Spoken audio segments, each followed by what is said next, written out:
নমস্কার বন্ধুরা, সকলকে স্বাগত জানাই।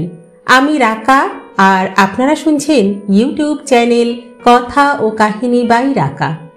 বন্ধুরা, আজ আমি আবারও চলে এসেছি আমার গল্পের সম্ভার নিয়ে। বন্ধুরা, আমরা পাঠ করছি শ্রদ্ধেয় কল্লোল লাহিড়ীর লেখা একটি বহুল জনপ্রিয় উপন্যাস ইন্দুবালা ভাতের হোটেল। আজ শোনাব উপন্যাসটির তৃতীয় পর্ব। গল্প পাঠ যদি ভালো লাগে তাহলে একটা ছোট্ট লাইক করে দেবেন, আর আমাদের চ্যানেলে যদি আপনি প্রথমবারের জন্য এসে থাকেন তাহলে অবশ্যই চ্যানেলটি সাবস্ক্রাইব করে নেবেন। কিন্তু আসুন তাহলে শুরু করা যাক। শুরু হচ্ছে ইন্দুবালা ভাতের হোটেল তৃতীয় পর্ব।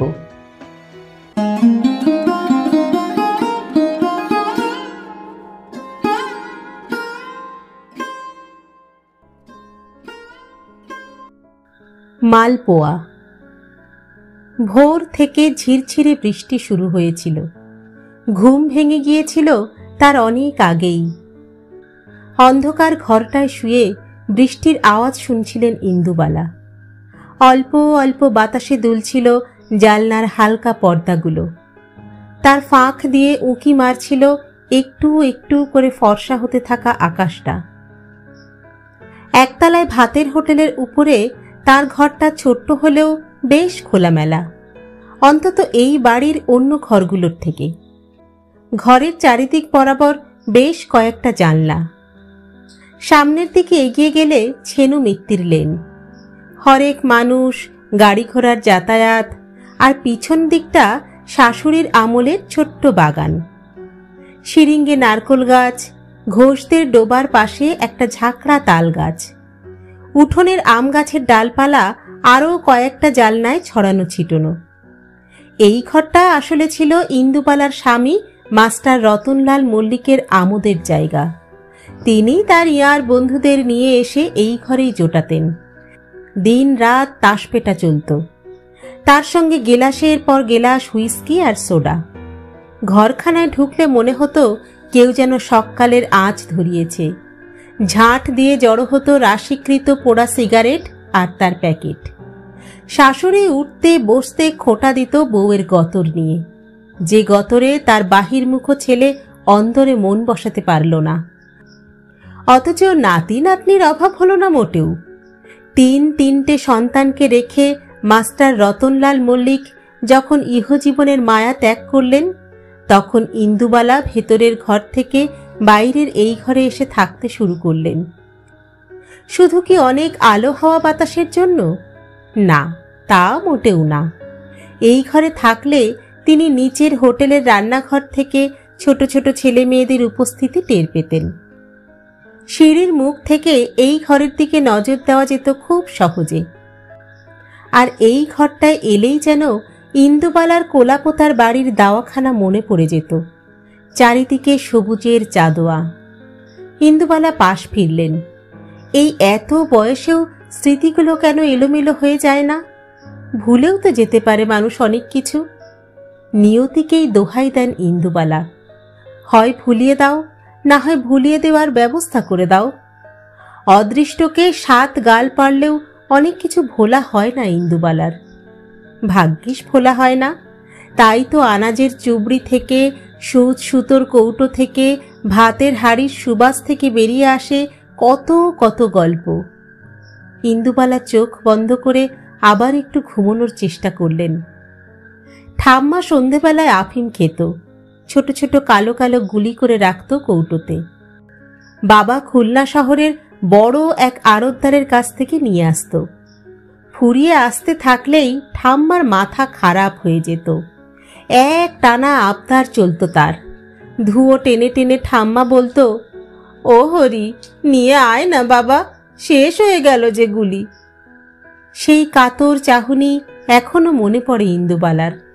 ঠিক মরে যাওয়া মানুষের সঙ্গে তার কি কোনো মিল ছিল? ছ্যাঁত করে ওঠে বুকটা।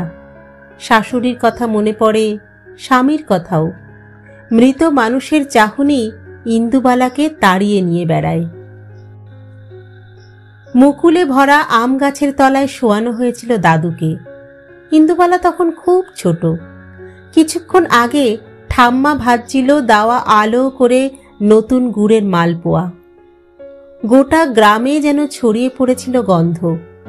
তেলের ছ্যাকছুক আওয়াজে উম্ন ঝুমনোর পিঠে খাওয়ার গল্পটা আগাগোড়া বলে চলেছিল ঠাম্মা। হাঁ করে বসে শুনছিল ছোট্ট ইন্দুবালা। দাদু স্নান করতে যাচ্ছিল বস্তির পুকুরে। বাবা গিয়েছিল ধান বিক্রি করতে হাটে। মা ছিল শোয়া, ভাই তখন পেটে। দাদুর ইচ্ছে হয়েছিল অসময়ে মালপোয়া খাওয়ার। মুখ ফুটে যে মানুষ চায় না কিছু, সেই মানুষ যখন মালপোয়া খেতে চেয়েছে, ইন্দুবালার ঠাম্মার আনন্দ আর গোপন থাকেনি। নিজেই গম পিষিয়ে নতুন আটা বের করেছেন জাঁতি ঘুরিয়ে, চাল কুটেছেন ঢেকিতে, বেটেছেন শিলনোড়ায় মিহি করে, নতুন গুড়ের হালকা একটা রস করেছেন। কয়েকদিন খুব ব্যস্ত থেকেছেন নানান তরিজুতে ছোটখাটো উপকরণ নিয়ে। আর ইন্দুবালা ঠাম্মার আঁচল ঘিরে কাপড় জড়িয়ে কোলে শুয়ে সেই আখ্যানের অংশীদার হয়েছে।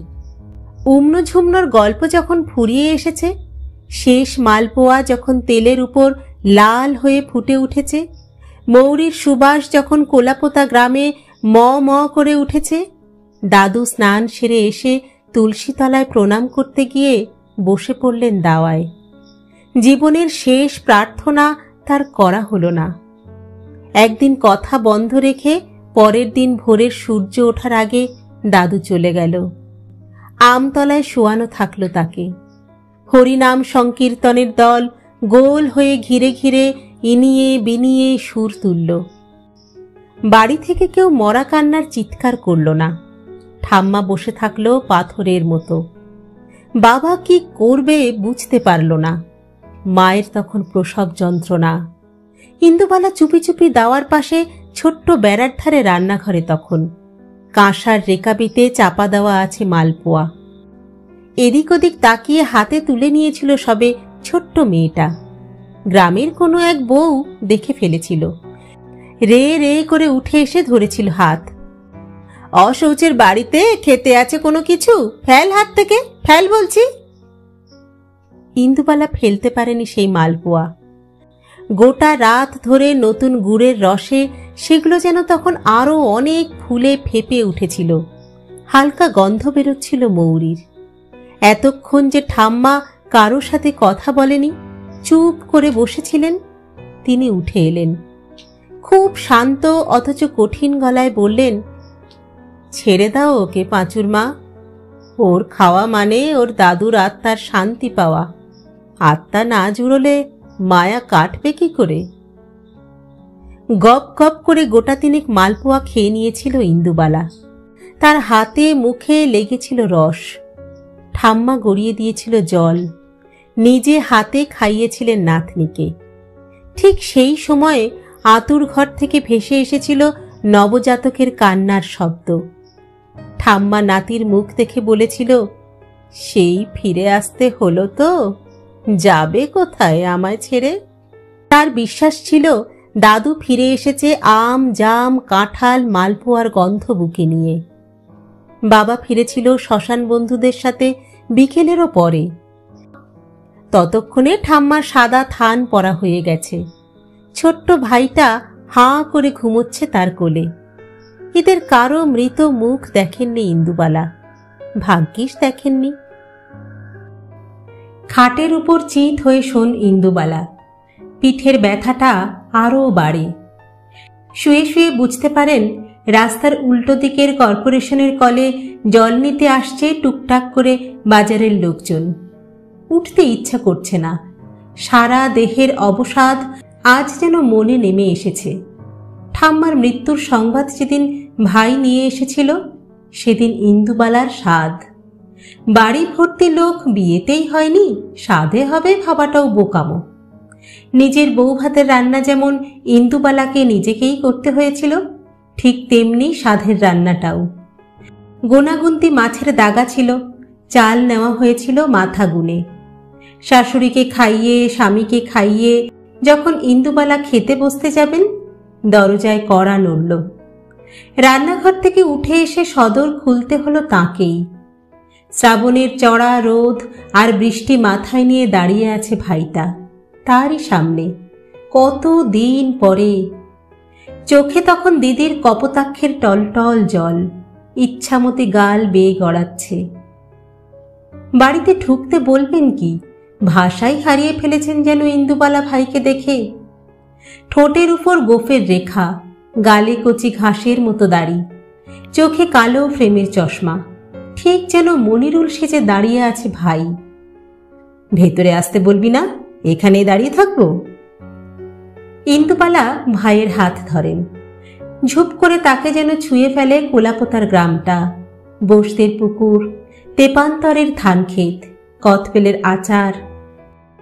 আর ভাই দেখে তার দিদি আরো সুন্দর হয়েছে। গা থেকে খসে গেছে অজ গায়ের পুরনো চাদর।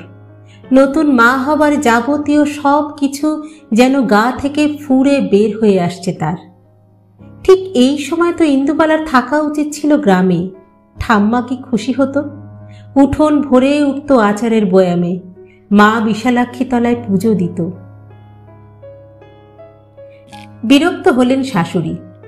শুভ বাড়িতে অশৌচে চেয়েছ নাকি? হ্যাঁ? মাথা নেড়েছিল ভাই। কাজকর্ম মিটিয়ে তারপরে এসেছে। আরো বিরক্ত হয়ে বুড়ি বলেছিল, তাহলে আর কি, গেলাও এবার ভাইকে। ইন্দুবালা আসন পেতে কাঁসার থালায় বাটিতে সাজিয়ে দিয়েছিল নিজের খাবারটুকু। পরম আদরে খাইয়েছিল ভাইকে।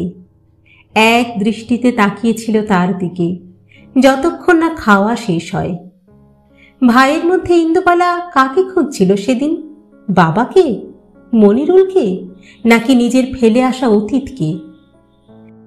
চলে যেতে চেয়েছিল ভাই সেদিনই কলেজ স্ট্রিট, সেখান থেকে কোন এক বন্ধুর বাড়ি। যেতে দেননি ইন্দুবালা। নিজের ঘরে শুইয়েছিলেন ভাইকে। ঘুমো চিন্টু, তারপর বিকেলে না হয় বেরোস। ভাই যতক্ষণ না ঘুমিয়ে পড়ে ইন্দুবালা ঠায় বসে থাকেন তার মাথার কাছে, যতক্ষণ দেখা যায়। ঘুমিয়ে থাকা মানুষের মুখের প্রশান্তি ভালো লাগে তার। এই প্রশান্তি কি মারা যাবার সময়ও থাকে না? পুকুরে ভাসছিল যে স্বর্ণলতার দেহ, তার বড় বউ সাজার শখ ছিল। রিয়াজও ভালোবাসত তাকে খুব। স্বর্ণলতার ফুলে ওঠা দেহটাকে যখন জল থেকে তোলা হলো, কি যে প্রশান্তি ছেয়েছিল মুখটায়, যেন ডুব সাঁতার দিয়ে উঠল সে এক্ষুনি। কথা ছিল রিয়াজ দাঁড়িয়ে থাকবে খেয়া ঘাটে, রাতের নৌকো তাদের পার করে দেবে সভ্য জনপদ। দূরে কোথাও তারা ভালোবাসার জঙ্গলের মধ্যে আশ্রয় নেবে, যেখানে কেউ তাদের চেনে না, জানে না, ধর্মের পরিচয় নিয়ে জিজ্ঞাসাবাদ করে না। স্বর্ণলতা ঠিকই পৌঁছেছিল সময়েই। খেয়াও ছিল ঘাটে বাঁধা, শুধু রিয়াজ আসেনি। অনেক ভোরে আকাশ ফর্সা হবার আগে বাড়ি ফিরে আসার পথে স্বর্ণলতা রিয়াজকে পেয়েছিল আলের ধারে। রিয়াজের কাছে সব কিছুই ছিল, শুধু প্রাণটুকু ছাড়া। কারা যেন তার শ্বাসনালীটা কেটে দিয়েছিল এফোড় ওফোড় করে। স্বর্ণলতার তখন কান্নায় দুঃখে লুকিয়ে পড়তে ইচ্ছা করছিল। ডুব সাঁতার দিয়েছিল সে জলে। যখন ভেসে উঠেছিল তখন বেলা গড়িয়ে গেছে। খবরটা প্রথম এনেছিল মনিরুল। ইন্দুকে বলার পর ফুঁপিয়ে কেঁদেছিল মেয়েটা। সেদিনও যে স্বর্ণলতা স্বপ্ন দেখত সংসারের, রিয়াজের সাথে অনেক দূরে চলে যাচ্ছে কোথাও। এর আগে কোনো দিন মনিরুল ইন্দুকে কাঁদতে দেখেনি, যদিও প্রথম চিঠিটা ততক্ষণে দেওয়া হয়ে গেছে দুজনের। ছটফট করে ওঠেন ইন্দুবালা। তাহলে কি এতক্ষণ ভাইয়ের ঘুমন্ত মুখের দিকে তাকিয়ে সে মনিরুলের কথা চিন্তা করছিল? উঠে পড়েন ইন্দুবালা। পেটের ভিতর থেকে লাথি মারছে বাচ্চাটা। যেমন খিদে পেয়েছে তার মায়ের, তেমনি তারও। রান্নাঘরে এসে দেখেন চাল বাড়ন্ত। ভাত বসাবেন তার জোগাড়টুকু নেই। এই এত বেলায় কি খাবেন? নজরে পড়ল বেতের ঝুড়ি, শালপাতায় মোড়া। ভাই এনেছে। তাকে এতক্ষণ যত্ন আত্তি করতে গিয়ে সেদিকে নজরও পড়েনি, ভুলেই গিয়েছিলেন ইন্দুবালা। শালপাতায় বাঁধা টুকরিটা খুললেন। তার মধ্যে থরে থরে সাজানো আছে মালপোয়া। চোখ ফেটে জল এলো ইন্দুবালার। গোগ্রাসে খেতে থাকলেন তিনি, যেন কত দিনের খিদে নিয়ে তার দাদু ঢুকে পড়েছে তার পেটে। ঠাম্মার হাতে না হোক গায়ের ভোলা ময়রার দোকানের মালপোয়া খেতে চাইছে গোটা শরীর তোলপাড় করে।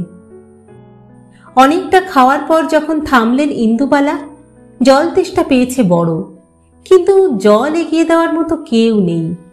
ঠিক সেই মুহূর্তে বুক ছাপিয়ে গলা কাঁপিয়ে কান্না এলো তার মৃত ঠাম্মার জন্য। পায়ের তলায় গোটা পৃথিবীটা যেন নড়ে উঠল হঠাৎ। চোখে অন্ধকার দেখলেন। যা খেয়েছিলেন উগরে দিলেন সব। রান্নাঘর ভেসে গেল স্বাদ না খাওয়া নতুন মায়ের বমিতে। দরজা খোলার শব্দ পেলেন ইন্দুবালা। ধনঞ্জয় ঘর ঝাড় দিতে এসেছে। নিচের রান্নাঘরে উনুনের ধোয়া কুণ্ডলি পাকিয়ে উঠছে আকাশের দিকে। বাজার কিন্তু কিচ্ছুটি করা নেই মা, কি রান্না হবে? হ্যাঁ, ধনঞ্জয় জানতে চায়। ইন্দুবালা চুপ করে থাকেন। কি গো, বলো কিছু, শরীর খারাপ নাকি তোমার? ইন্দুবালা ধোয়া দেখছেন, কুণ্ডুলি পাকিয়ে পাকিয়ে উপরে উঠছে। বাজারের লোকেরা এসে বলেছিল নিমতলার ইলেকট্রিক চুল্লিতে কাজ চলছে মা, বডি কাঠে পোড়াতে হবে। তখনও শ্মশানে স্বামীর খাট ছুঁয়ে বসে আছেন ইন্দুবালা। দূরে লক্ষ্মী ছেলে মেয়েদের সামলাচ্ছে। তোমরা যা ভালো বোঝো করো, এইটুকুই বলতে পেরেছিলেন তিনি। মাস্টার রতনলাল মল্লিকের বডি যখন চিতায় তোলা হলো, তখনও ইন্দুবালা আঁচ করতে পারেননি কাঠে পোড়ানোর বিভৎসতা। প্রিয় মানুষ ছিল না কোনোদিনই মাস্টার, কিন্তু যে মানুষটা চারপাশে ঘুরে বেড়াতো, এদিক ওদিক দিয়ে যন্ত্রণা দিত, সময় নেই অসময় নেই ঘাড়ের উপর চেপে বসত, জোর করে সরিয়ে দিত শাড়ি সায়া ব্লাউজ, সেই মানুষটা আগুন পাওয়ার সাথে সাথে কেমন যেন চড়বড় করে উঠতে শুরু করলো। শরীর ফুঁড়ে বেরিয়ে আসতে থাকলো জল, যেন সারা জীবনের হুইস্কি সোডা এক্ষুনি এই জ্বলন্ত সর্বগ্রাসী চিতাকে নিভিয়ে দেবে। লক্ষ্মী এসে মুখ ছামটা দিয়েছিল। কি করছিস কি তুই এইখানে দাঁড়িয়ে? হ্যাঁ, আমাদের কি এসব দেখতে আছে? চল, মেয়েটাকে দুধ খাওয়াবি, চল, বড় কাঁদছে যে।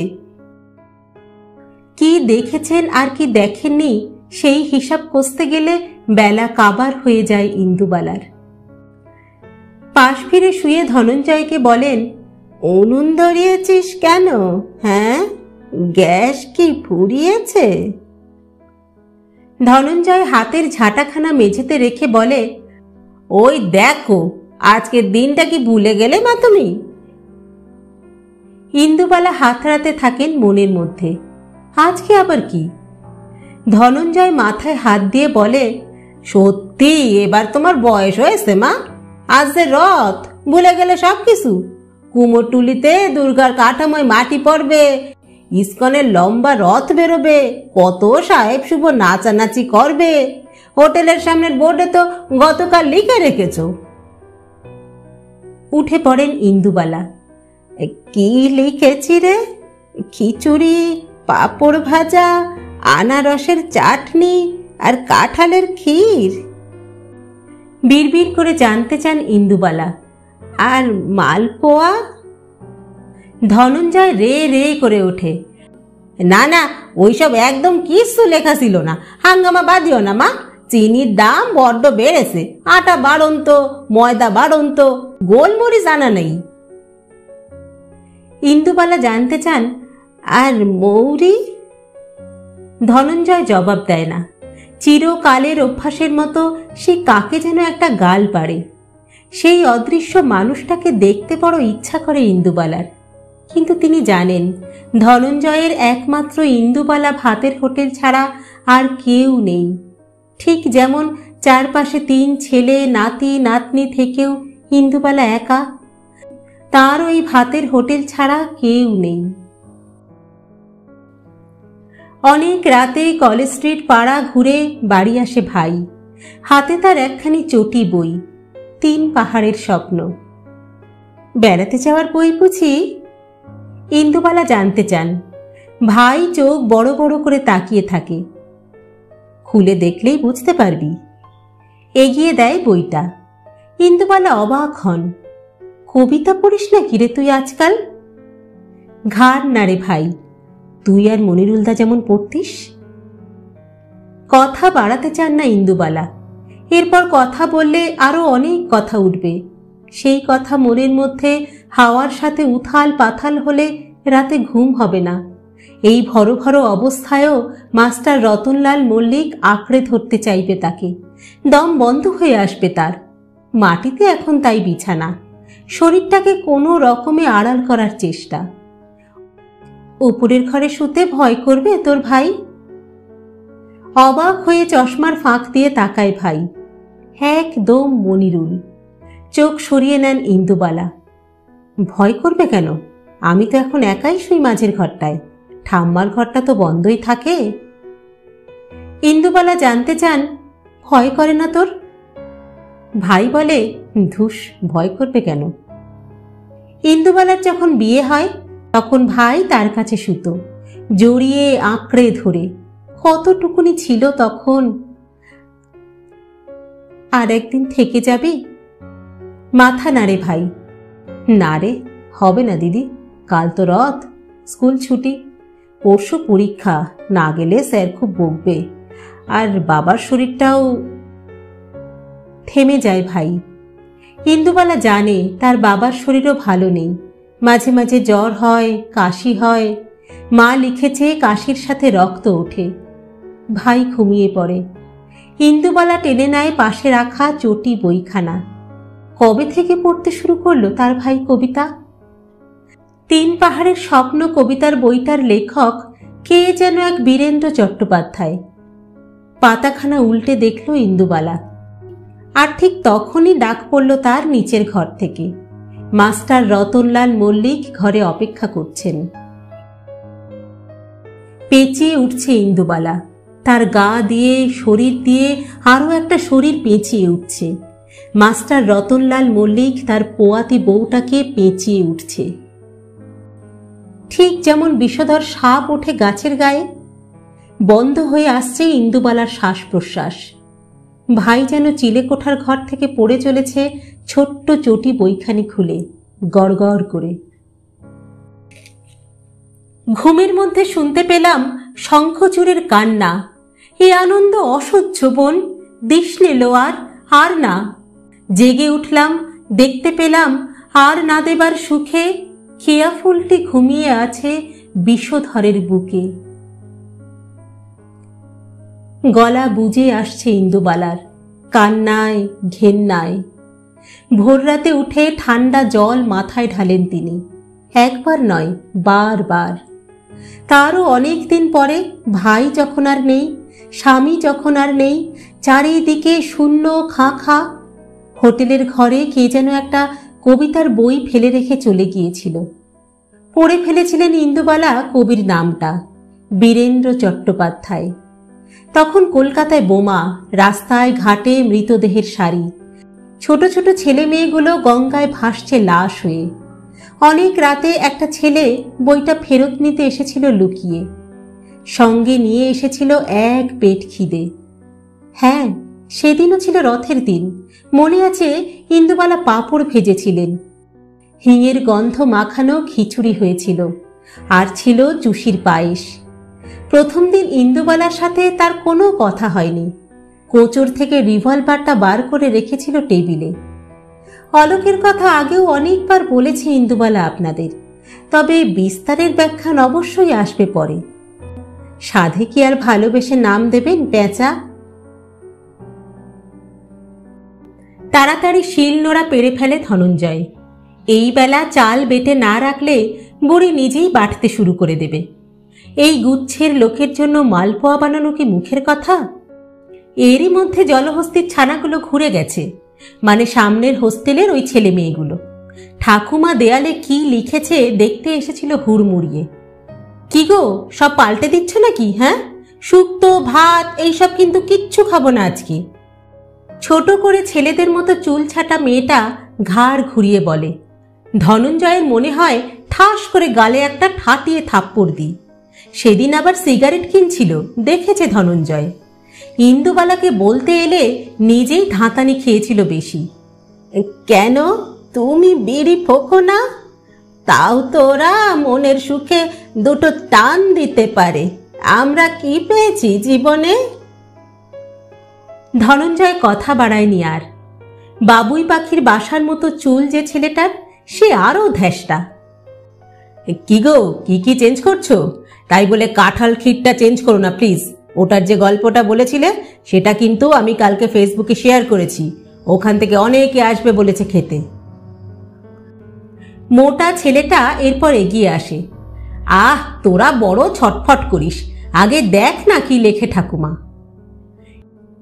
এক রাশ ছেলে মেয়ে, আর তাদের মাঝে 70 পেরোনো এক বুড়ি সাত সকালে ভাতের হোটেলের সামনে ভিড় করে থাকে।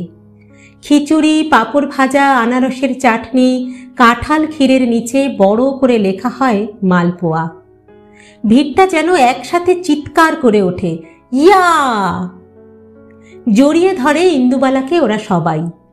কেউ তার মধ্যেই ফেসবুকে লাইভ করে দেয়, কাল যে আপনাদের কাঁঠাল ক্ষীরের গল্পটা বলেছিলাম, আজ তার সাথে ইনক্লুড হয়েছে মালপোয়া।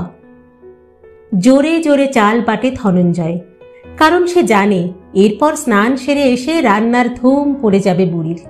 একটা নেশার মধ্যে থাকবে সেই দুপুর পর্যন্ত, যতক্ষণ না শেষ রান্নাটুকু হয়, যতক্ষণ না শেষ মানুষটা খেয়ে চলে যায় হোটেল থেকে। নতুন সাইকেল কিনেছে মনিরুল, সেটা দেখাতে এসেছিল। ইন্দু জানে এটা একটা অছিলা। আসলে তারা আজ যাবে মুক্তার পাড়ায় রথের মেলায়। মাকে কি করে বলবে?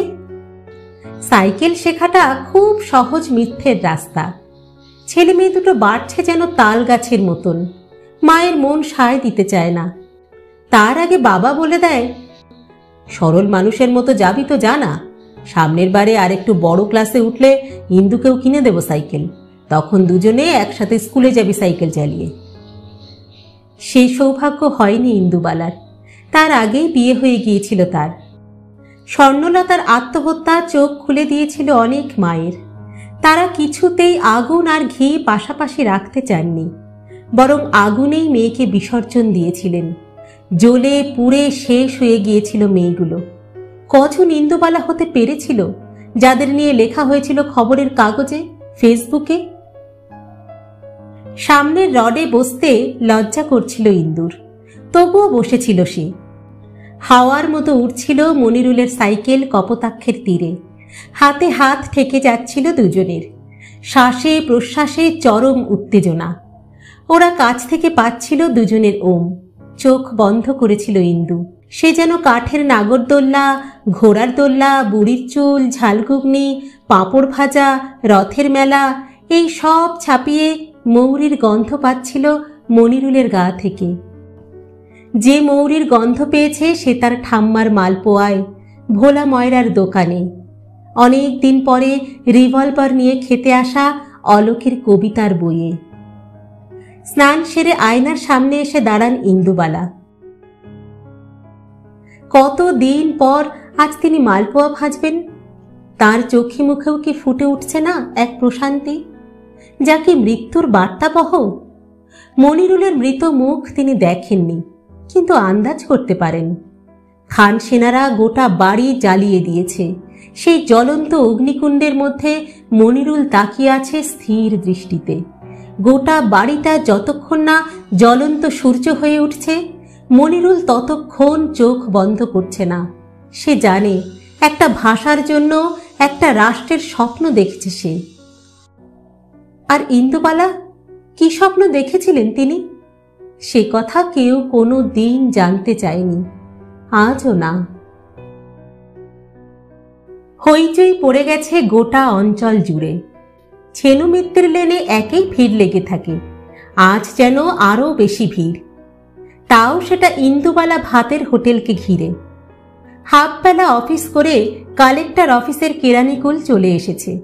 হোস্টেলের ছেলে মেয়েগুলো হাজির হয়েছে। তার সাথে নিয়মিত বাজারের খদ্দেররাও আছে। কিছু ফ্লাইং কাস্টমার তো থাকেই। এর সাথে জুড়েছে রাজ্যের ফেসবুক ফ্রেন্ডরা।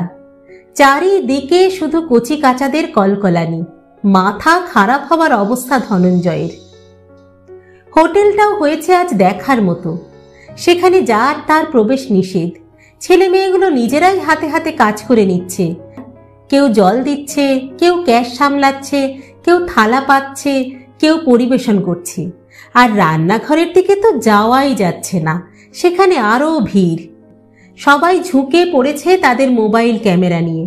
সেই ছোট্ট স্ক্রিনে ফুলে ফুলে উঠছে লাল হয়ে যাওয়া মালপোয়াগুলো। বড় ছাঁকনিতে সোজা চলে যাচ্ছে চিনির হালকা রসে। মৌরির গন্ধ, গোলমরিচের স্বাদ ছড়িয়ে পড়ছে বাতাসে। আর এসবের মধ্যে প্রশান্তি মাখা মুখ নিয়ে রান্না করে চলেছেন ইন্দুবালা।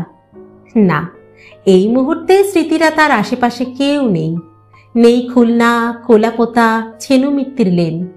এখন তিনি যেন এক শিল্পী, কারিগর, নতুন সৃষ্টির উন্মাদনায় মেতে আছেন।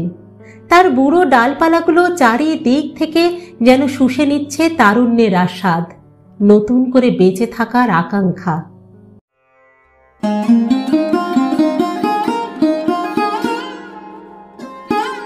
চিংড়ির হলুদ কালা ঝোল। কোলাপোতা গ্রামটার পাশ দিয়ে বয়ে চলেছে কপোতাক্ষ। এছাড়া চারিদিকে ছড়িয়ে ছিটিয়ে আছে খাল, বিল, পুকুর। সবুজ জংলা ঝোপের পাশে সন্ধ্যামণি ফুল, হেলেঞ্চার লতা। উঠোনের কোণ ঘেঁষে কাঠচাপা, পঞ্চমুখী জবা। সদরের মুখটায় শিউলি। সাদা আঁচলের মতো পড়ে থাকে ফুলগুলো। উঠোনের মাঝখানে বড় তুলসী মঞ্চ। অষ্টপ্রহরের সময় ঘুরে ঘুরে কীর্তন হয় সেখানে। বাড়ির পেছনে আছে নারকোল গাছ বেয়ে ওঠা চুই ঝাল। রান্নায় এতটুকু ঝালের দরকার হলে মা টুক করে গিয়ে ছোট্ট নাটি পেড়ে নিয়ে আসে। একটু ছেঁচে ফেলে দেয় ঝোলের মধ্যে। নারকোল গাছটা সোজা রেখে এগিয়ে গেলে পুঁইয়ের মাচা। তার ডগাগুলো বর্ষার জল পেয়ে যেন আকাশের দিকে মুখ করে আছে আরও বৃষ্টির আকাঙ্ক্ষায়।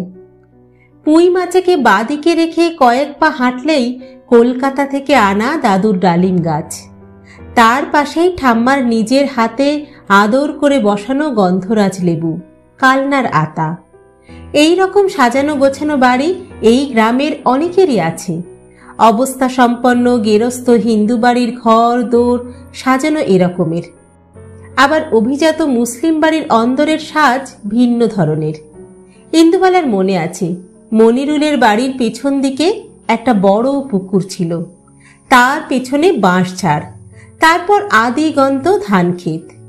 গ্রামের অনেকের বাড়িতেই বড় করে কাটানো পুকুর কিংবা ডোবা ছিল, আর সেগুলোতে ছিল বিস্তর মাছ। গেরস্তরির জলটুকু ওই পুকুর বা ডোবাগুলোই মিটিয়ে দিত। তখন আর টিউবওয়েল কোথায়? সেই হাতে চাপা কল আসতে অনেক দেরি হয়েছে। ইন্দুবালার তখন সবে বিয়ের কথা চলছে।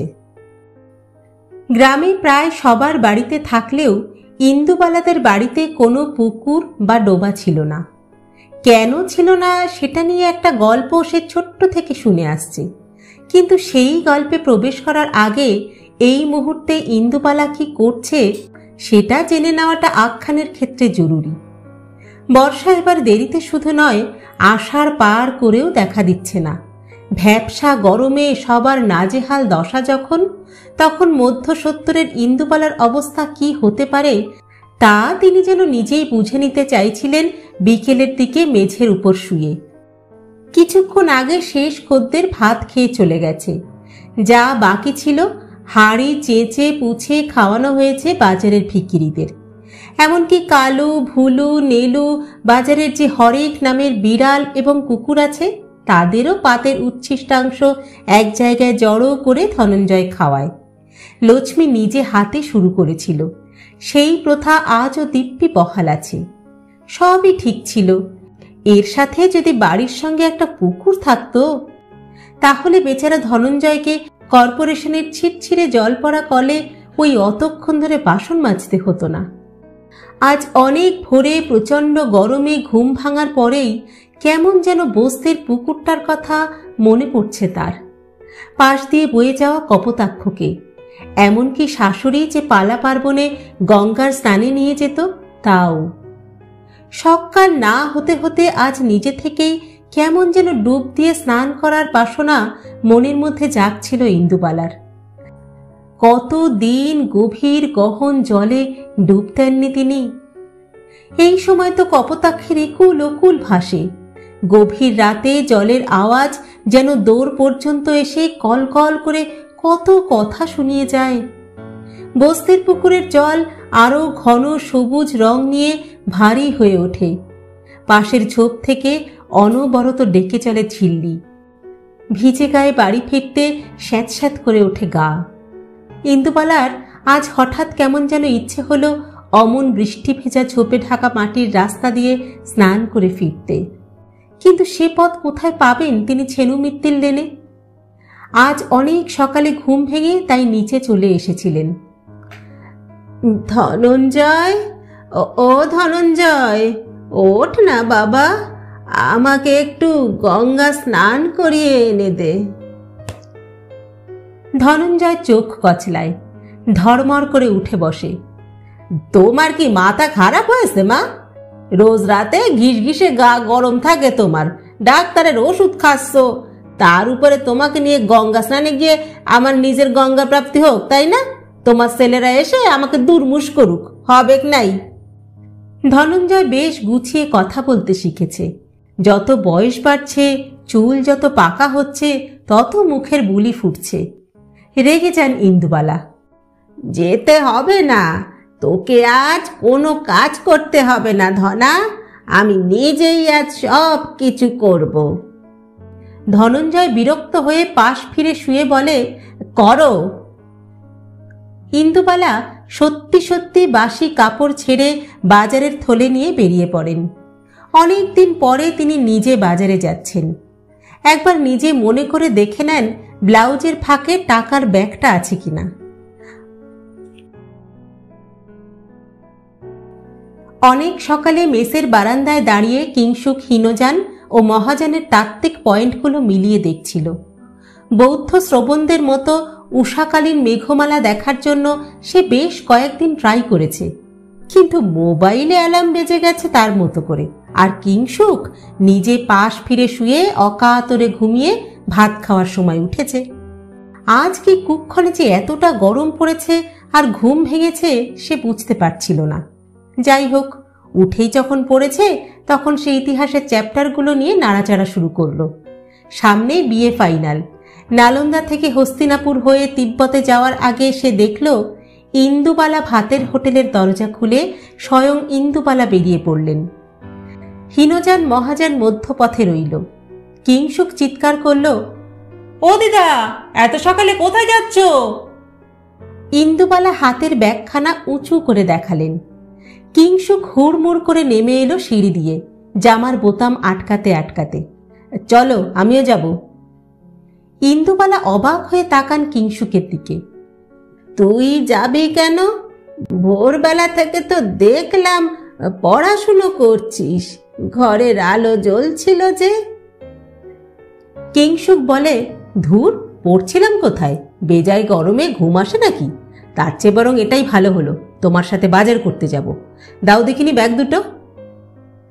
ইন্দুবালার হাত থেকে কিংসুক ব্যাগ দুটো নিয়ে নেয়। ছেলেটাকে ভালো লাগে ইন্দুবালার। সময় নেই অসময় নেই, মেসের বারান্দা থেকে দিদা বলে হাঁক দেয়। ওদের ঘরটা ইন্দুবালার ঘরের ঠিক সামনে, রাস্তার উল্টো দিকে। অনেক রাত পর্যন্ত ঘুম না এলে ইন্দুবালা সেলাই ফোড়াই করেন। কিংসুক চিৎকার করে ওপারের জালনা দিয়ে, এবার ঘুমাও তো, তোমার চোখ খারাপ হলে আমাদের উপোস করে থাকতে হবে, তোমার ধনার যা রান্নার হাত। নিচ থেকে ধনঞ্জয় কাই মাই করে, সাপ সাপান্ত করে। তার যত অভিযোগ ইন্দুবালাকে।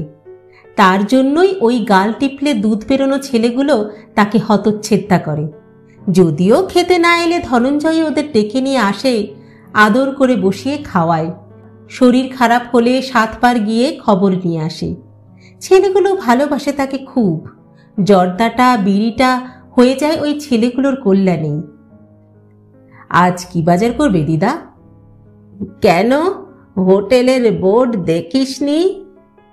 দেখেছি তো, ভাত, সোনামুগের ডাল, মোচার ঘন্ট, মাছ। ওই দেখো, কোন মাছ লেখনি কিন্তু। ইন্দুবালার সামনে দিয়ে তখন মাথা ভর্তি কলমি শাক নিয়ে যাচ্ছে একটা বউ। ইন্দুবালা থমকে দাঁড়ান। ও বউ, শুনছ? বউটা ঘুরে তাকায়। কলমি শাক কোথায় পেলে? তোমার বাড়ির? বিক্রি করতে নিয়ে যাচ্ছ? বউটা হাসে। মেয়ের বাড়ি গেছিলাম, আমার তো আর পুকুর নেই, ওর শাওরির বড় একটা পুকুর ছিল, তা সেই পুকুরের। ইন্দুবালা বলে, ছিল কেন বলছো? এখন আর নেই? বউটার মাথা থেকে কিংসুক শাকের বোঝাটা নামাতে সাহায্য করে। হাঁপ ছেড়ে বাঁচে বউটা। ডোবা হয়ে গেছে মা, এবার হয়তো ফেলাট উঠবে। তা মেয়ে বলল নিয়ে যাও যে কয়দিন আছে। ইন্দুবালা কলমি শাকের আঁটি তোলেন। সবুজ কচি মাথাগুলো সবাই যেন তার মুখের দিকে তাকিয়ে আছে। নাকের কাছে নিয়ে এসে শোকেন। কিংসুক জানতে চায়, এইভাবে বুঝি শাক চেনে, গন্ধ শোকে? হাসে বউটা, না গো না, মা আমার পুকুর চিনছে গো। ইন্দুবালার সামনে ভেসে ওঠে বর্ষার জলে থই থই উঠোন, ভাই বোনে মিলে নাচানাচি। আমাদের কোনো পুকুর নেই কেন ঠাম্মা? ততক্ষণে ঠাম্মার কলমি শাক বাছা শেষ। বারণ ছিল যে বংশে। কেন বারণ ছিল তার বিস্তারিত গল্পে এবার আসা যাক। কারণ ইন্দুবালার বাজার করতে সময় লাগে ঢের। ইন্দুবালার দাদুর দাদু যখন কলকাতার পাট চুকিয়ে খুলনার কোলাপোতায় পিতৃসত্ত্ব রক্ষার জন্য থাকতে শুরু করলেন, তখন বর্ষাকাল। চারিদিকে উপছাপা হয়ে আছে নদীগুলো, খালগুলো, বিলগুলো। বাড়ির মধ্যে চারিদিকে থই থই করছে জল। কোনটা পুকুর আর কোনটা উঠোন তা ঠাউর করা বেশ মুশকিল হচ্ছে। হামেশাই শোনা যাচ্ছে গ্রামে সাপে কেটে মৃত্যুর খবর। এদিকে যাকে বিয়ে করে এনেছে বিশ্বম্বর, সে একেবারে শহুরে মেয়ে, খাস নবদ্বীপের। সেই মেয়ে এই অজ গায়ের চারিদিকে জল, সাপে কাটা এইসব দেখে প্রথম দিনেই তো হাত পা ছড়িয়ে কাঁদতে বসেছে। তার সৎ মাঝে তার সাথে এই অবিচার করবে কোনো দিন সে ভাবতে পারেনি। ভালো পাত্রের কি আকাল পড়েছিল জ্যোৎস্নাময়ীর জন্যে। কত কত সম্বন্ধ এসেছিল বর্ধমান, রাজশাহী, হাতিমপুর থেকে। ময়মনসিংহের এক জমিদারও এসেছিলেন। বাবা বুড়োর সাথে মেয়ের বিয়ে দেবেন না বলে সেই সম্বন্ধও নাকচ হল। শেষকালে মেয়েকে গৌরীদান করবেন নাকি? যারা আসে তারা নাকচ হয়। এদিকে সৎ মা রাগে ফুলে ফুলে ওঠে। তারই বয়সী এক মেয়ে বাড়িতে থাকবে ঘাড়ের ওপর। এখন চুপ করে আছে, পরে এই মেয়ে যে ফোঁস করবে না কে বলতে পারে। জ্যোৎস্নাময়ীরও বয়ে গিয়েছিল সেই মেয়েটিকে মা বলতে। মুখ দেখা দেখি বন্ধ ছিল। জ্যোৎস্নাময়ী থাকতো দোতলায় তার মায়ের দিকে, আর নতুন মা তার নতুন দাস দাসী নিয়ে একতলায়। ওপর নিচ করায় বাবার অসুবিধে হতো, হাঁপের টান ধরত। হাঁপাতে হাঁপাতে জ্যোৎস্নাময়ীর বাবা তার মেয়ের বয়সী নতুন বউকে বোঝাতো, ওই তো বয়স মেয়েটার, ওকে এত তাড়াতাড়ি বিয়ে দিই কি করে? আর দিলেও সুপাত্রের হাতে দিতে হবে তো। বুড়ো স্বামীর এই দ্বিচারিতা যেন কুরে কুরে খাচ্ছিল নতুন মাকে। মুখ ছামটা দিত যখন তখন। মেয়েকে বিয়ে দেবেন না দোজবুড়োর ঘরে, অথচ নিজে বিয়ে করে এনেছেন মেয়ের বয়সী একটা মানুষকে। বাড়িতে যখন অশান্তি চরমে, ঠিক সেই সময়ে শহরে কলেরার জন্য ভলেন্টিয়ার হয়ে এলো একদল যুবক কলকাতা থেকে। তারা গান্ধীজির স্বদেশী ভাবনায় অনুপ্রাণিত। বিবেকানন্দের সেবা তাদের বুকে, রবীন্দ্রনাথের কলি তাদের লব্জ। একদল উঠতি যুবকদের মধ্যে যে হোমিওপ্যাথি ডাক্তার, তাকে বেশ পছন্দ হয়ে গেল জ্যোৎস্নাময়ীর বাবার। বেশ গোল গোল চোখ, চওড়া ছাতি, বুকের পাটা আছে বলেই না কলেরা রোগী দেখতে আসে। তিন কুলে একমাত্র খুলনায় পিতা ছাড়া আর কেউ নেই, ঝাড়া ঝাপটা হাত পা। কথায় পাত্রায় নম্র, শান্ত, সদালাপী, সর্বোপরি কর্মঠ। এমন একটা ছেলেকেই যেন মনে মনে খুঁজছিলেন তিনি। দেরি করলেন না জ্যোৎস্নাময়ীর বাবা। কথা চলল তাড়াতাড়ি খুলনা আর নবদ্বীপের মধ্যে। পাকা হয়ে গেলে আশ্বাস দিলেন বাবা মেয়েকে, ভয় পাস না মা, এই জামাই আমার সোনার জামাই হবে, দেখে নিস। কলকাতায় অত বড় একটা মেসে থাকে, দেখবি তোকে নিয়ে কেমন টেরাম লাইনের পাশের বাড়িতে রাখে। জ্যোৎস্নাময়ী কোনো দিন টেরাম দেখেনি, শুনেছে দুটো লিকলিকে লাইনের উপর দিয়ে সেই টেরাম কলকাতা শহরে চক্কর মারে।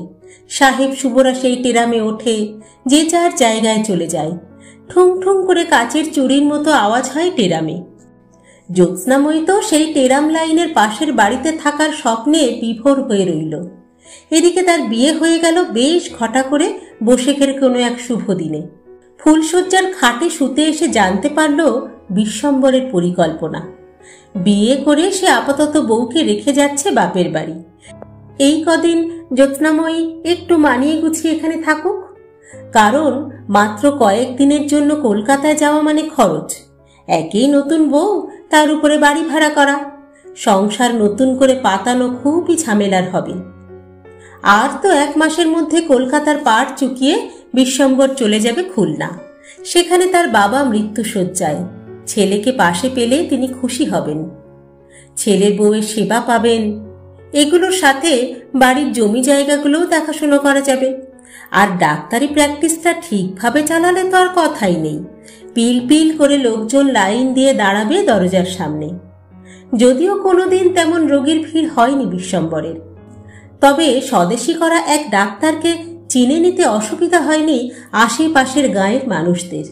যতটা না আর্থিক স্বাচ্ছন্দ্যের জন্য ডাক্তারি করতেন বিশ্বম্বর, তার থেকে বেশি সাহায্য হতো গরিব গুরব মানুষগুলোর।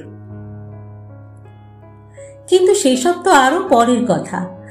আপাতত তার সামনে যে নতুন বউটি বসে আছে, একবারের অনুরোধেই সে খুলে ফেলেছে মাথার ঘোমটা। সেই মেয়েটা কি ভাবছে বোঝার চেষ্টা করে বিশ্বম্বর। যদিও এই মুহূর্তে মেয়েটির টানা টানা দুটো চোখ ভরে উঠেছে জলে। আর ভরবে নাই বা কেন? খুলনা জায়গাটা কেমন তার আগে ঠিক ধারণা ছিল না জ্যোৎস্নাময়ীর। ততদিনে সে তো স্বপ্ন দেখে রেখেছে টেরাম লাইনের পাশে বাসার, খোলা ছাতে রান্নাঘর, একটু দূরে কালীঘাটের মায়ের মন্দির, প্রতি অমাবস্যায় মায়ের মুখ দর্শন, পালা পার্বণে গঙ্গায় স্নান, রথের মেলা, চড়কে জেলে পাড়ার সং। মাথায় আগুন জ্বলতে থাকে জ্যোৎস্নাময়ীর। কাজেই ফুলশয্যায় স্বামীর গায়ের ঘেমো গন্ধের সাথে খাটের রজনীগন্ধা কেমন যেন গুলিয়ে ওঠে। মাঝরাতে দোর খুলে মেয়ে গিয়ে শোয় তার পুতুল ঘরে। নিজের মা থাকলে এমনটি কখনো করত না, দিত অমন ছেলের মুখে নুড়ো জেলে। বিয়ের আগে এক কথা, বিয়ের পরে অন্য। মা মরা মেয়ে বলে তার কোনো দাম নেই নাকি গো? কাঁদতে কাঁদতে ঘুমিয়ে পড়েছিল জ্যোৎস্নাময়ী। ভোর রাতে গা শিরশির করে উঠলে দেখেছিল ওই অত বড় পুরুষ মানুষটা তাকে জড়িয়ে ধরে নিঃসারে ঘুমোচ্ছে পুতুল ঘরে। কখন উঠে এসেছে খাট থেকে জানেও না সে। ভোরের আলো এসে পড়েছে বিশ্বম্বরের মুখে। কি সুন্দর লাগছে! জ্যোৎস্নাময়ীর খুব ইচ্ছা করেছিল লোকটাকে ভালোবাসতে, হালকা আলোয় ঠোঁটের উপর চোখের পাতায় চুমু খেতে। জ্যোৎস্নাময়ী পারেনি। তখনও মনের মধ্যে কলকাতায় না থাকতে পারার শোক উথাল পাথাল করছিল। বিশ্বম্বরের বাবা মারা গেলেন কিছু কালের মধ্যে। ছেলে শ্রাদ্ধ শান্তি করল বউকে ছাড়াই। জেদ করে থাকলো জ্যোৎস্নাময়ী নবদ্বীপে। একটা চিঠি পাঠালেই তাকে যেতে হবে নাকি? স্বামী হয়েছে তাহলে কিসের জন্য? নিজে এসে নিয়ে যেতে পারে না? জ্যোৎস্নাময়ী বাড়িতেই তার না দেখা শ্বশুরের জন্য ঘাট করল। নখ কাটল বাড়ির মধ্যে পাঁচিল ঘেরা পুকুর ঘাটে বসে। পুরোহিত এসে জল দেওয়ালো শ্বশুরকে, ব্রাহ্মণ খেল। নিয়মভঙ্গের দিন অসুচ কাটাতে জলঙ্গিতে গেল বাড়ির পালকি জ্যোৎস্নাময়ীকে স্নান করাতে। বর্ষার জলঙ্গি তখন ফুলে ফেপে উঠেছে। পালকি শুদ্ধ জ্যোৎস্নাময়ীকে জলে চোবানো হলো। এমন শীতল জলে এর আগে কোনো দিন সে স্নান করেনি, আর এইভাবে পালকির ঘেরাটোপের মধ্যেও না। তার যেন মনে হলো জলঙ্গির জলরাশির প্রবল চাপে এক অন্ধকারের মধ্যে ডুবে যাচ্ছে পালকিটা।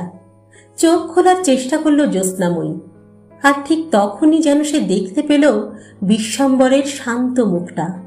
শিরশির করে ওঠে গা জ্যোৎস্নাময়ীর। এমন শিরশির করেছিল সেই ভোর রাতেও, যখন দুটো হাত তাকে পরম মমতায় ভালোবাসায় জড়িয়ে ধরে শুয়েছিল পুতুল ঘরে। একটা দেহের ওম যেন আরো একটা দেহে স্পর্শ করেছিল। ঘাড়ের কাছে ঘন নিঃশ্বাসের হলকা লেগেছিল যেন জ্যোৎস্নাময়ীর। আর ঠিক সেই সময় সারা গা বেয়ে যেন কি সব উঠতে থাকে তার, চিরবির করতে থাকে তার গোটা গা জুড়ে। কারা যেন আঙুল বোলাচ্ছে তার গায়ে। প্রচণ্ড ভয়ে পালকির ভেতরের অন্ধকারে জলের মধ্যে দম বন্ধ হয়ে আসে যেন তার। চিৎকার করে ওঠে জ্যোৎস্নাময়ী। পালকির বেহারারা বুঝতে পারে পূর্ণ স্নান হয়েছে বটে মেয়ের। তারা আবার ডাক ছাড়তে ছাড়তে ঘাট পেরোয়, মাঠ পেরোয়। আর এদিকে দিনের আলোতে জ্যোৎস্নাময়ী দেখে তার পালকির মেঝেতে কাপড়ের কোচরে, শাড়ির আঁচলে জাপটে জড়িয়ে আছে চিংড়ি মাছের ঝাঁক। কোনোটা নড়ছে, কোনোটা অল্প জলেই পালকির কাঠের মেঝেতে খাবি খাচ্ছে। ভয়টা কেটে যাচ্ছে জ্যোৎস্নাময়ীর। তাহলে এরাই এতক্ষণ গায়ের মধ্যে ঘুরে বেড়াচ্ছিল, চিরবির করছিল। কি যেন এক অনাবিল আনন্দে মন ভরে ওঠে তার। কুড়িয়ে বাড়িয়ে আঁচল ভর্তি করেছে সে, একটাও চিংড়ি যেন নষ্ট না হয়। বাড়ি ফিরে দাসীর হাতে আঁচল ভরা চিংড়ি দিয়ে জ্যোৎস্নাময়ী হুকুম দেয়, ওপরে মায়ের ঘরের আমিষের রান্নাঘরটার দোর খোল, পরিষ্কার কর, আমি রান্না করব। দাসী যেন আকাশ থেকে পড়ে। বলে কি মেয়েটা, আজ শ্বশুরের তেল ছোঁয়ানি। বাইরে থেকে মেয়ে পায়ে তেল ছুঁইয়ে গেছে জলঙ্গিতে ডুব দিতে। ফিরে এসে পাতায় তুলে দেবে ইলিশ মাছ ভাপা, গরম ভাত, মাছের ডিমের বড়া। এই তো এত রান্না করলো ঠাকুর। বিরক্ত হয় জ্যোৎস্নাময়ী। উনুনটা নিকো দেখি, আমি চট করে কাপড়টা ছেড়ে আসি। দাসীর মুখে আর কথা সরে না। যে মেয়ে খায় না, দায় না, বাড়ির কারোর সাথে কথাটি বলে না, সেই মেয়ে উনুন নিকোনোর কথা বলছে কেন? আঁচল ভর্তি চিংড়ি মাছও বা কোথায় পেল? দাসী সময় নষ্ট করে না, রান্নাঘর পরিষ্কার করে, উনুন ধরিয়ে বসে থাকে। জ্যোৎস্নাময়ী নতুন একটা তাঁতের শাড়ি ভেঙে আলতা পরে কপালে সিঁদুর দিয়ে রান্নাঘরে ঢোকে। দাসীর মনে হয় যেন সাক্ষাৎ অন্নপূর্ণা এসে ঢুকলেন রান্নাঘরে। তার যেন গড় হয়ে পেন্নাম করতে ইচ্ছে হয়। এই রান্নাঘর ব্যবহার হয় না মোটেই। জ্যোৎস্নাময়ীর মায়ের রান্নাঘর। মা মারা যাবার পর এই রান্নাঘরের পাট উঠেছে, বাড়িতে নতুন মা আসার পর থেকেও। তাও সেটা 3 বছর তো হলোই, তাই জিনিসপত্র বাড়ন্ত থাকে। এই অবেলায় কোথায় বা আর কিছু খুঁজতে যাবে সে?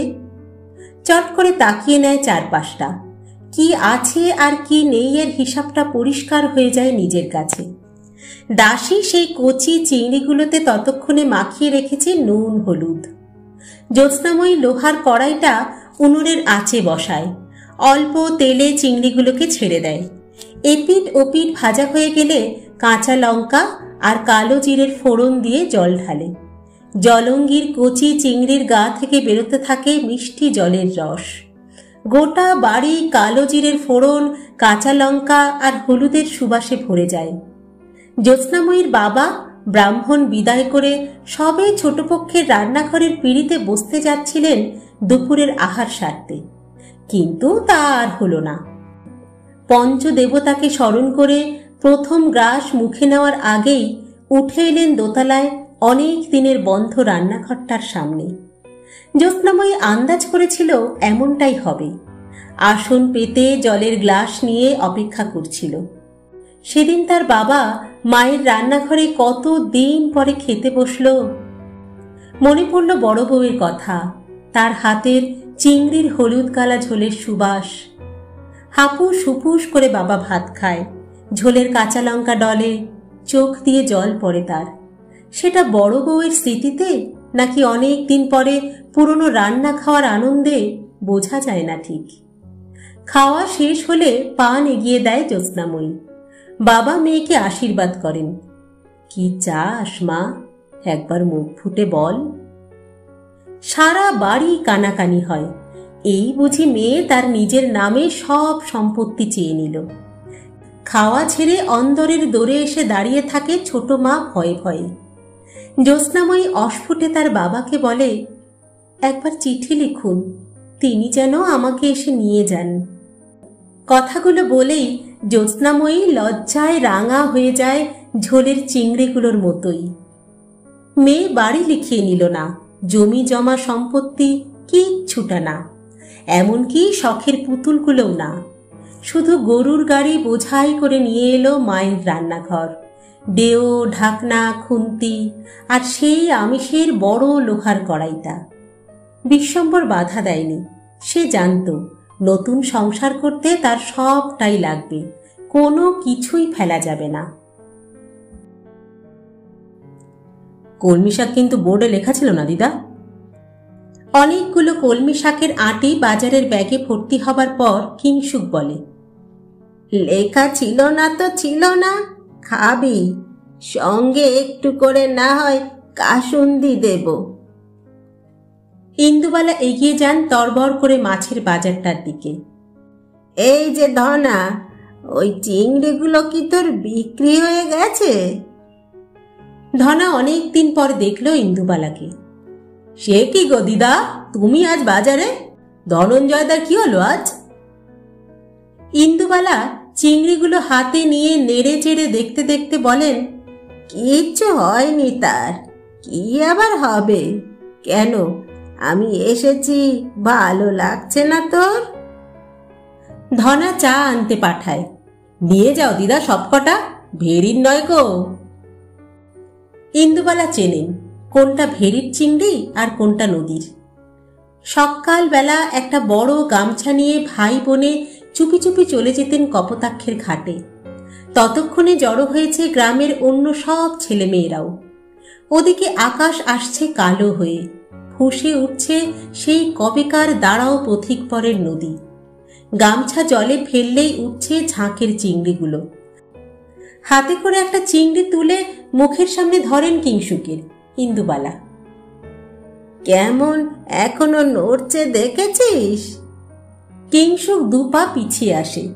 এমনিতে সে বড় পেটুক, খাবার পেলে সে আর কিচ্ছু চায় না, কিন্তু এই সব শাক সবজি মাছ সে বরাবর দেখে এসেছে মরা।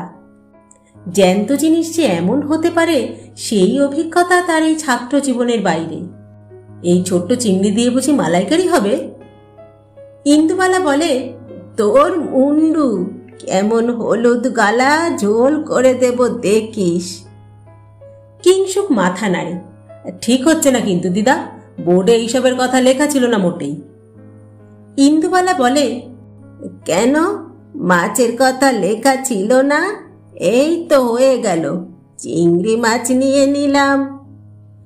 কিংসুক মাথা চুলকোয়। চিংড়ি আবার মাছ কোথায়? হ্যাঁ, বইতে লেখা আছে ওগুলো জলের পোকা। অনেক দিন পরে যেন ইন্দুবালা একটু হা হা করে হাসেন। বাজারের লোকজন জড়ো হয়।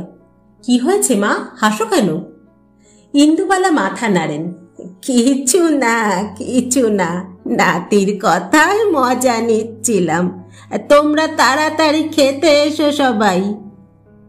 ফেরার পথে একবার ইন্দুবালা দাঁড়িয়েছিলেন কাশি মুদির দোকানে কালো জিরে কিনতে। বোর্ডটা কিংসুককে দিয়ে মুছিয়ে লেখালেন, ভাত, কলমি শাক, চিংড়ি মাছের হলুদ কালা ঝোল, বেগুনের টক। অনেক দিন পর বাজার করে এসে প্রসন্ন চিত্তে স্নান করতে গেলেন ইন্দুবালা কর্পোরেশনের তোলা জলে। গায়ে জল পড়তেই পুকুরের ভাবনাটা আবার মাথায় চাগার দিতে শুরু করল। বাড়ির পিছনের বাগানটার মতো এই বাড়িতেও যদি একটা পুকুর থাকতো। এই একটা ব্যাপার শাশুড়িকে বলার পর মুখ ঝাপটা খেতে হয়নি। বাড়ির সেই সময়কার আত্মীয়রা মশকরা করতে এলে মুখের উপর বলে দিয়েছেন, ঠিকই তো বলেছে বউ, পুকুর থাকলে কত সুবিধা হতো বলো দেখি, নিজের জল বলেও তো একটা কিছু থাকতো। হ্যাঁ, তা বউ, তোমাদের বাড়িতে কি পুকুর আছে? উত্তর দিতে পারতেন না ইন্দুবালা। তিনি জানেন এই কথা বললেই তার শাশুড়ি মশকরা করতে ছাড়বেন না, আর মিথ্যে কথাও এই বুড়ো মানুষটাকে বলা যায় না। সন্ধে দেবার অছিলায় উঠে পড়তেন তিনি, কথা আর এগিয়ে যাওয়ার পথ পেত না। জ্যোৎস্নাময়ীর কোনো ছবি ইন্দুবালা দেখেননি, একমাত্র ফ্রেমে উঁইয়ে কাটা আলতা রাঙানো পায়ের দুটো ছাপ ছাড়া। ঠাম্মা সেখানেই চন্দন দিত, সন্ধ্যা দেখাতো। তার শাশুড়ি শিখিয়ে দিয়েছিলেন নাকি এইসব। আর মাঝে মাঝে সেই লোহার কড়াই সিন্দুক থেকে বেরোলে গল্প হতো জ্যোৎস্নাময়ীর। কই রে ইন্দু, নিয়ে আয় হলুদের কৌটোটা। ঠাম্মা হাঁক পাড়ে। বেলা যে অনেক হলো। ভাইকে পাঠায় পাশে ভবেশদের বাড়িতে কাঁচা লঙ্কা আনতে। ইন্দুবালারা গামছা দিয়ে যে চিংড়ি ধরেছে সেগুলো দিয়ে আজ ঠাম্মা রান্না করছে চিংড়ির হলুদ গালা ঝোল। কিন্তু এই গল্পের সাথে বাড়িতে পুকুর না থাকার কি সম্পর্ক? প্রশ্ন করে ইন্দুবালা। দাও দেখি আমি একটু নাড়ি ঝোলটাকে। ইন্দুবালা ঠাম্মার হাত থেকে খুন্তিটা নিয়ে নাড়তে থাকে এদিক থেকে ওদিকে ঝোলটাকে। চিংড়িগুলো সেই হলুদ ছোপা ছোলে কেমন যেন ডুব সাঁতার দিতে দিতে ভেসে ওঠে। ওই দেখো না, শেফালিরা কি সুন্দর বাড়ির পুকুরে জিইয়ে রাখে মশারির জালে চিংড়িগুলো। মনিরুল তো আরো বুদ্ধি করে পাট কাঠি দিয়ে সজ্জাল করে। অল্প অল্প পুকুরের মধ্যেই জমায় মাছগুলো। তারপর একদিন চিংড়ি খাওয়ার উৎসব হয়। আর তুমি কিনা মাটির হাঁড়িতে জিইয়ে রাখতে বলো চিংড়িগুলোকে। ওইটুকু হাঁড়িতে আর কতটুকুই বা ধরে। একদম ভাল লাগে না ইন্দুবালার। বোসদের মতো যদি তাদেরও একটা পুকুর থাকতো, নয়তো শেফালিদের মতো অন্তত একটা ডোবা, কি মজাই হতো তাহলে। টকবক করে ফুটতে থাকা ঝোলে আরো দুটো লঙ্কা দিয়ে ঢাকনা দেয় ঠাম্মা। পুকুর নেই বলে তার নাতনির বড় দুঃখ। তারও যে ছিল না তেমনটা তো নয়। পুকুর হলো গৃহস্থের লক্ষ্মী। মাছটা শাকটা তা থেকে যেমন পাওয়া যায়, ঠিক তেমনই চাপড়া ষষ্ঠীতে কাঁঠাল পাতায় সিন্নি ভাসাতে, ইতু পুজোয় ঘট বিসর্জন দিতে, বাস্তু পুজোয় জল পুজো করতে, বিয়েতে জল সইতে একটা নিজের পুকুর থাকবে না তাও কি করে হয়? কিন্তু ওই যে অদৃষ্ট। যাও, তোমার কাছে আর কোনো গল্প শুনবো না, চিৎকার করে ইন্দুবালা। তার ভাইও ঠাম্মার আঁচল ধরে বলে, দিদি কাঁদছে ঠাম্মা, বলো না পুকুরের গল্পটা। জ্যোৎস্নাময়ীও কাঁদত সারাক্ষণ। এই নদী নালার দেশে বর্ষাকালে সংসার পাততে এসে চোখের জলে নাকের জলে হচ্ছিল সে। নবদ্বীপে ছিল বাবার পাকা বাড়ি, লোহার ঘোরানো সিঁড়ি, আর খুলনার অজ গা কোলাপোতাতে শ্বশুরের মাটির বাড়ি, মাটির দাওয়া, উঠোন ভর্তি পাশের বাড়ির পুকুরের জল, সাপে কামড়ানো সব ভয়ানক গল্প। লম্ফ জেলে কোনো রকমে রান্না করে জ্যোৎস্নাময়ী। সন্ধ্যা হতে না হতেই বেড়ার দিকে উঠোনের শেষ ভাগে কাদের যেন চোখ জলজল করে ওঠে। ওরা কি সব ভূতপ্রেত? পাশের বাড়ির বিধবা বউ রাধারানী এসে বলে, মোটেই না, ওগুলো সব শেয়াল। সন্ধে হতেই খাবারের সন্ধানে বেরিয়ে পড়ে। সাবধানে থেকো বউ, ওরা পারলে মানুষ তুলে নিয়ে যায়। আতকে ওঠে জ্যোৎস্নাময়ী। বিশ্বম্বর অনেক রাতে রোগী দেখে একা একা বাড়ি ফেরে। তার যদি কিছু হয়ে যায়, শিয়ালে যদি ধরে, সাপে যদি কাটে, চিন্তায় চিন্তায় কেমন যেন শুকিয়ে যেতে থাকে জ্যোৎস্নাময়ী। এইদিকে বর্ষা গিয়ে শরৎ আসে, শরৎ গিয়ে হেমন্ত, শরীর ঠিক হয় না তার। গায়ের লোক বলে হাওয়া লেগেছে বউয়ের, পীরের কাছে যাও। বিশালাক্ষী তলায় মাঝে মাঝে আসে কত পীর, কত সাধু সন্ন্যাসী। তাদের একটুও বিশ্বাস করে না বিশ্বম্বর, যত বুঝরুকি। কিন্তু জ্যোৎস্নাময়ীর মন চায় একবার অন্তত যাক সে। এতদিনে পেটেও তো এলো না তার কোনো সন্তান, কেন, কোন কারণে? এর মধ্যে গ্রামে এলো এক জল বাবা, কত শত পাহাড় ডিঙিয়ে, অনেক মন্ত্রতন্ত্র পড়ে। সে নাকি জলে মুখের ছায়া দেখে সব বলে দিতে পারে। রাধারানী দিল খবরটা ইন্দুবালাকে। তাজ্জব সব কথা বলে নাকি লোকটা। দরকার পড়লে বাঘে গরুতেও এক ঘাটে জল খাওয়াতে পারে। একদিন বিশ্বম্বর যখন সদরে গেছে ওষুধ কিনতে, জ্যোৎস্নাময়ী পাশের বাড়ির রাধারানীর সাথে বেরিয়ে পড়ল। বিশালাক্ষী তলায় সেদিন ভিড় ছিল কম। বেদির উপর বসে এক ভিন দেশের সাধু। তিনি সারাক্ষণ ধরে জ্যোৎস্নাময়ীকে দেখলেন। পেতলের সরার মধ্যে জল নিয়ে এগিয়ে পিছিয়ে মুখাবয়ব দেখলেন, আর তাকে চমকে দিয়ে নানা রকমের কথা বলতে শুরু করলেন। যেমন তার মায়ের মৃত্যু হয়েছিল বাড়ির মধ্যে পুকুর পাড়ে বজ্রাঘাতে। দিনটা ছিল সোমবার। এটা একমাত্র জ্যোৎস্নাময়ী ছাড়া এই গ্রামের কারোর জানার কথা নয়। এমনকি বিশ্বম্বরকেও সে কোনো দিন গল্প করেনি। সাধু ভুরু নাচিয়ে বলে, নদীতে স্নান করার সময় গায়ে উঠেছিল চিংড়ি? আঁতকে ওঠে জ্যোৎস্নাময়ী, সব সত্যি যে। সাধু জানতে চায়, বল কি দিবি, নিদান বলে দেব, সব বিপদ কেটে যাবে। জ্যোৎস্নাময়ী হাতের বালা খুলে দিয়েছিল। সাধু খুশি হয়ে বলেছিল, তোর বাড়ির চারপাশে ঘুরে বেড়াচ্ছে উপর ছায়া পাপ, বাড়িতে একটা নতুন প্রাণের সঞ্চার কর, যাতে অন্য নতুন প্রাণ আসতে পারে। এই নতুন প্রাণটা কি হতে পারে সেটা বুঝতে পারে না জ্যোৎস্নাময়ী। স্বামীকেও বলা যায় না। যদি শোনেন সাধু সন্তের কাছে যেতে শুরু করেছে তার বউ, তাহলে বাড়িতে কুরুক্ষেত্র হয়ে যাবে। রাধারানী একদিন দুপুরে পান খেতে এসে বুদ্ধি দেয়, যদি বউ বাড়িতে একটা নতুন ডোবা করিস, সেটাও তো একটা নতুন কিছু করা হয়। বুদ্ধিটা ফেলতে পারে না জ্যোৎস্নাময়ী। স্বামীকে বলে, অন্যের পুকুরে যেতে তার বড় সমস্যা, কেমন লজ্জা লজ্জা করে। নিজের বাড়িতে একটা যদি পুকুর থাকতো, নিদান পক্ষে একটা ডোবা। বিশ্বম্বর রাজি হয়ে যায়। তারও অনেক দিনের শখ নিজের বাড়িতে একটা পুকুরের। জলাশয় শুভর প্রতীক, কল্যাণকর। পুকুর কাটানোর দিনক্ষণ দেখা হয়, সে মহা ঝক্কির ব্যাপার। এত সব জানত না জ্যোৎস্নাময়ী। ভূমিকে পুজো করে পূর্বপুরুষের আশীর্বাদ নিয়ে প্রথম মাটি কাটা হয়। একদিনেই অনেকটা মাটি গোল করে কেটে ফেলে লোকজন। বাড়ির চারপাশটা যেন মেলার মতো মনে হয়। সেদিন হঠাৎ রাতে বৃষ্টি নামে, করকর করে বাজ পড়ে, আর সে কি ঝড়! অনেক ভোরে জ্যোৎস্নাময়ীর ঘুম ভেঙে যায়। পাশ ফিরে দেখে বিশ্বম্বর অকাতরে ঘুমোচ্ছে। হঠাৎ যেন তার মনে হলো জলের কলকল আওয়াজ। প্রথম দিনের পুকুর কাটাতেই ভর্তি হয়ে গেল নাকি?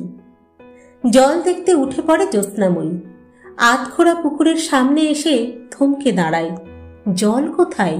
শুকনো খটখটে মাটি, আর সেই হাঁ করা বিশাল মাটির গর্তে পড়ে আছে সাদা থান পরা পাশের বাড়ির বিধবা রাধারানী, যার মুখের একটা দিক খুবলে নিয়ে গেছে শিয়াল।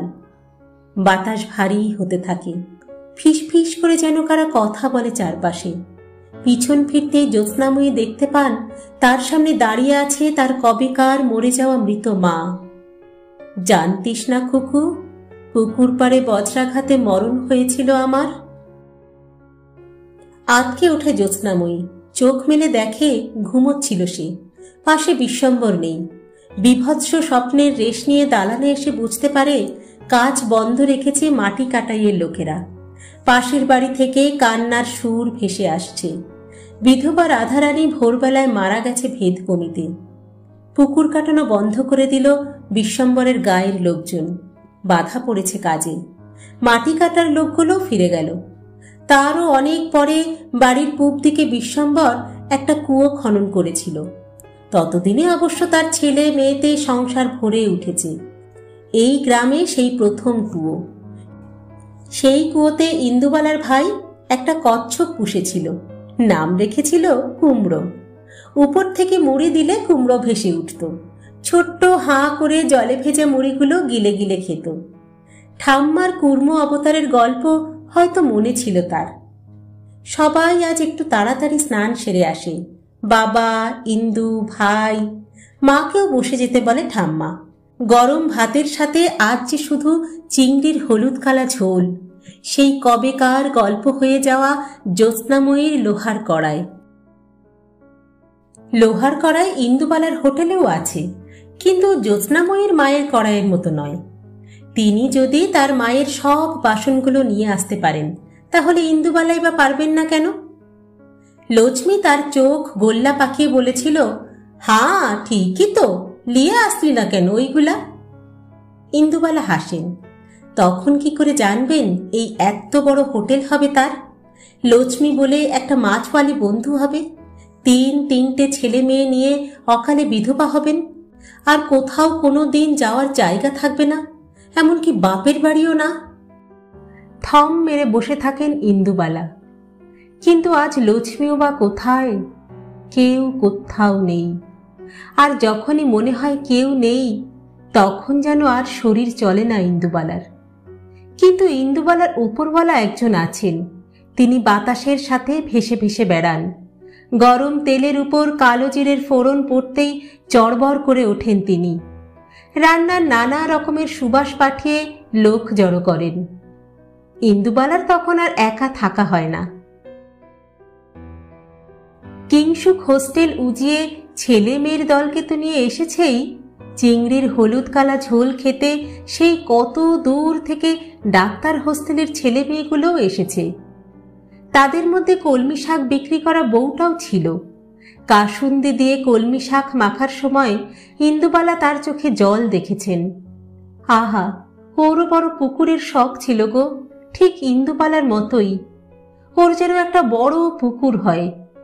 এই মনস্কামনা করার সাথে সাথেই মেঘ ডেকে উঠল, মুষল ধারায় বৃষ্টি নামল।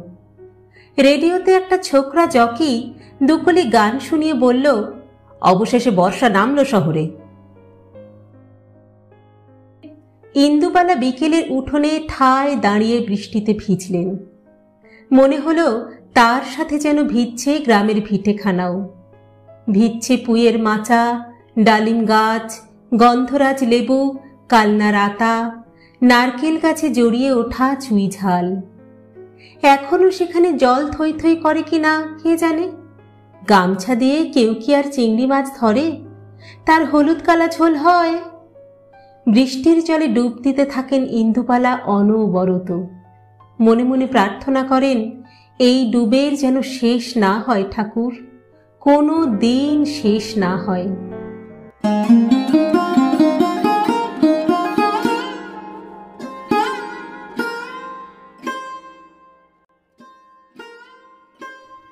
শেষ হলো ইন্দুবালা ভাতের হোটেল তৃতীয় পর্ব।